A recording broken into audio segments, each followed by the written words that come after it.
Hello, this is Sheila Donahue of Vero.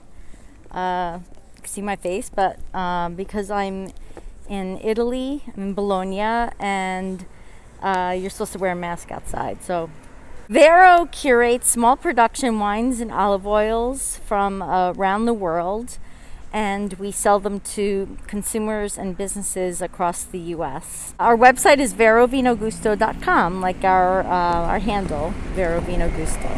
Vero was created to not only bring delicious products, unknown products made by farmers, artisans, to the U.S., but it's also about helping people to discover new wines, but also new foods, and to also discover new places. So we decided to do an Instagram live from Bologna, Italy, which is where I am right now. So I'm just gonna get off my scooter here and show you around.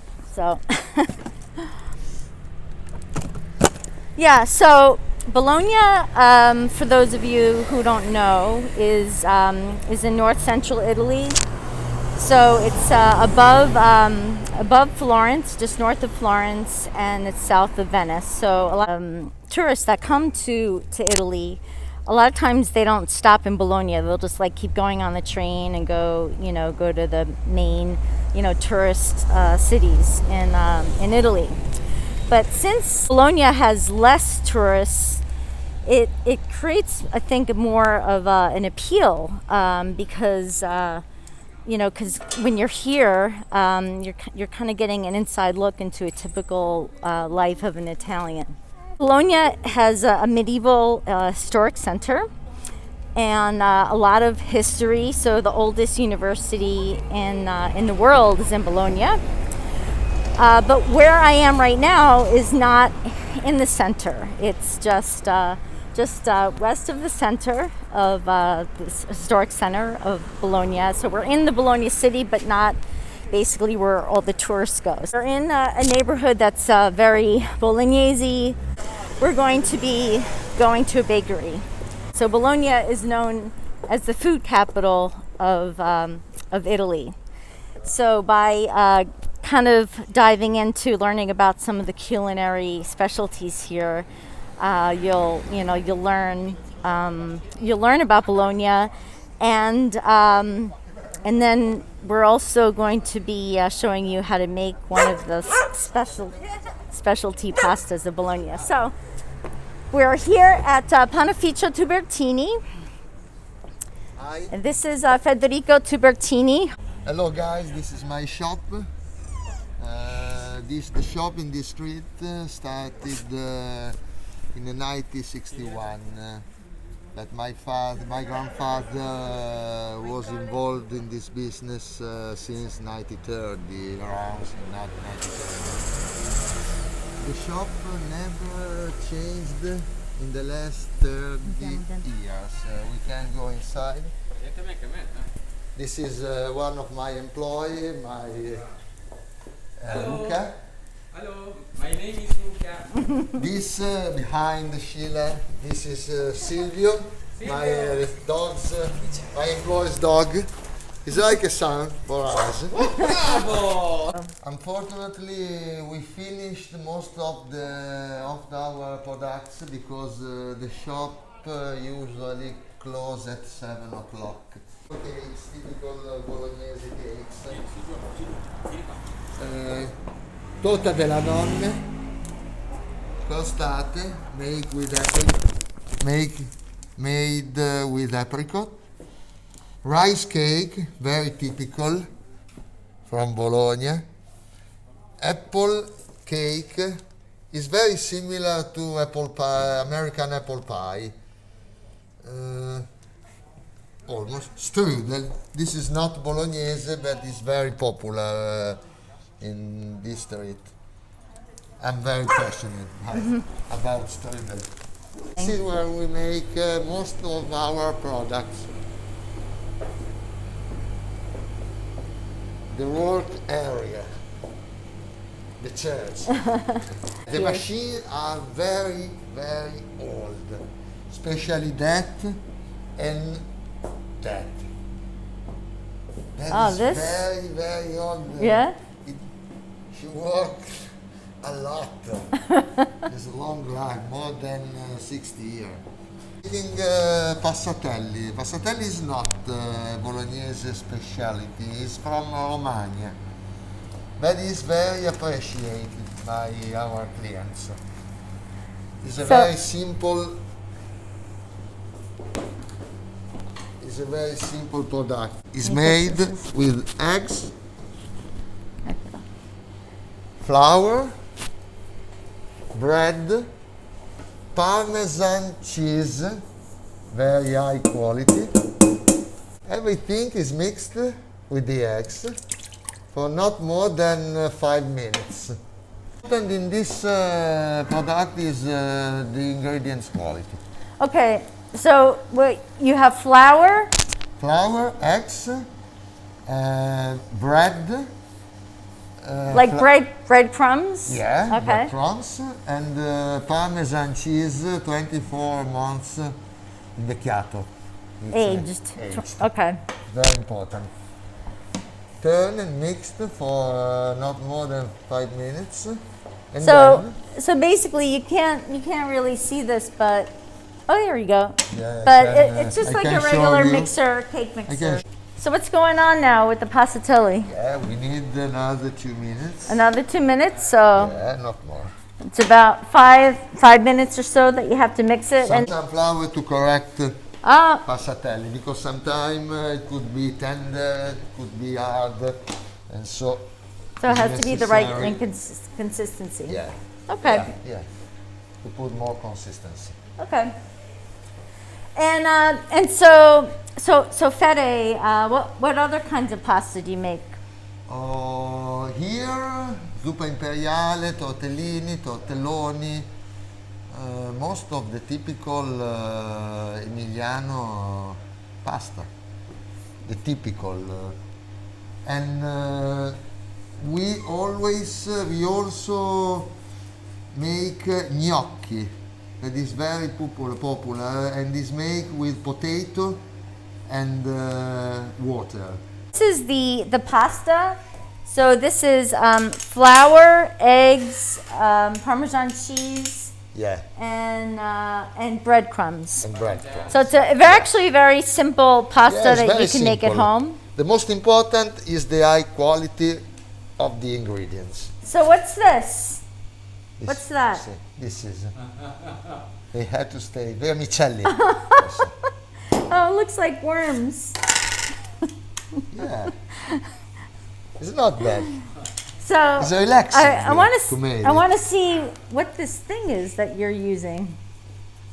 Yeah, I use. I don't think we have this in America. Oh no, We'll have because to look out for this. yes, because with this system, passatelli escono. Si dice It comes out.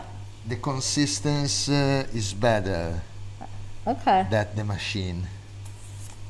So can we just look at? Oh, so there's holes in here. Yeah. Okay, that's interesting. We can It's make almost like with this. something- You can make also the puree, potato Okay, puree. so it's sort of the like a same. potato It's the same masher. machine. Let's see what this looks like. So it actually does a little bit look like a worm, Good looking. but I'm sure it tastes good, right? Yeah. You can taste. Can You I? want to You can taste, eat it. Sheila? You can eat it raw. Wow. Are you free? Let's see. Oh, it's very. They are good also like this. Yeah, it's not bad. It's like eating raw, cake dough, but it's salty instead of sweet. Good. You like? Yeah. I'm happy. You can taste the Parmesan cheese, and it's kind of like a gummy consistency. So fede, how would you eat this? Like, obviously, you wouldn't have it like this, right? You have to boil it. Yeah. So you in boil the water it? or preferably in brodo. Oh, in broth. Okay. In broth. In broth. I forgot the word. Okay. So you can have it in broth. Yeah. So Cooked, basically, like. for 5-6 minutes, and then you can taste. So basically, like having it With as a another soup. Parmesan cheese. You can put Parmesan cheese also on the top Okay. if you And- want, but I prefer no. Passatelli can also basically kind of almost be served like spaghetti. So you okay. boil it again just for like 5 minutes. You can boil it in water. Yeah. Of course, drain it. You can serve it basically with some sort of sauce. Yeah. The dish that I had with passatelli once was with radicchio. So you just saute like radicchio and some. Also with fish. Oh, with Yeah, fish. with Okay, fish. so you can have passatelli Vitelline. served with fish, like sautéed in a pan and stuff like that. So it's kind of a fun alternative to your normal pasta. There's also wine in Bologna, and it kind of goes without saying that where there's food, there's wine in Italy. And Tomisa is in the Bolognese Hills, an area known for Pignoletto. So Pignoletto, which is a white wine. This is what I have here. It's called Ciparisso, and this is a Pignoletto frizzante. So frizzante basically means semi-sparkling, and in Bologna, as with in many parts of, I'd say more northern Italy, frizzante or semi-sparkling wines are pretty common, with more fatty foods, which is what the region of Bologna, the area of Bologna, is known for. I'd say a lot of pork, the mortadella, the fancy bologna. That's from here. Prosciutto, like prosciutto di Parma, is from the region, where we are. So anyway, Pignoletto is a great wine with all these types of foods, and it's also great with passatelli. So this is, let's see if you can see it here. This is actually an organic wine. Tomisa makes all organic wines. They're in the middle of a park. They have the right good conditions to have an organic farm. And Pignoletto, which by the way, the grape is called Granato Gentile, which is a grape from north central Italy. It's a white grape, but it behaves like a red grape. And what I mean by that is that it has a thicker skin. The wines that Granato Gentile creates are wines like Pignoletto, where there's nice color, and there's actually some tannins. So you ordinarily don't taste tannins, don't experience tannins in a white wine, but with Pignoletto you do. But look at that color! Isn't that gorgeous? Just a deep straw yellow. And that color is thanks to the thick skin from the Granato Gentile grape. And so it has some nice bubbles. It would go well with the passatelli. Smelling the aromas here. It has a nice apple scent. Quite intense. It's also floral. Yellow flowers, like honeysuckle, I'd say.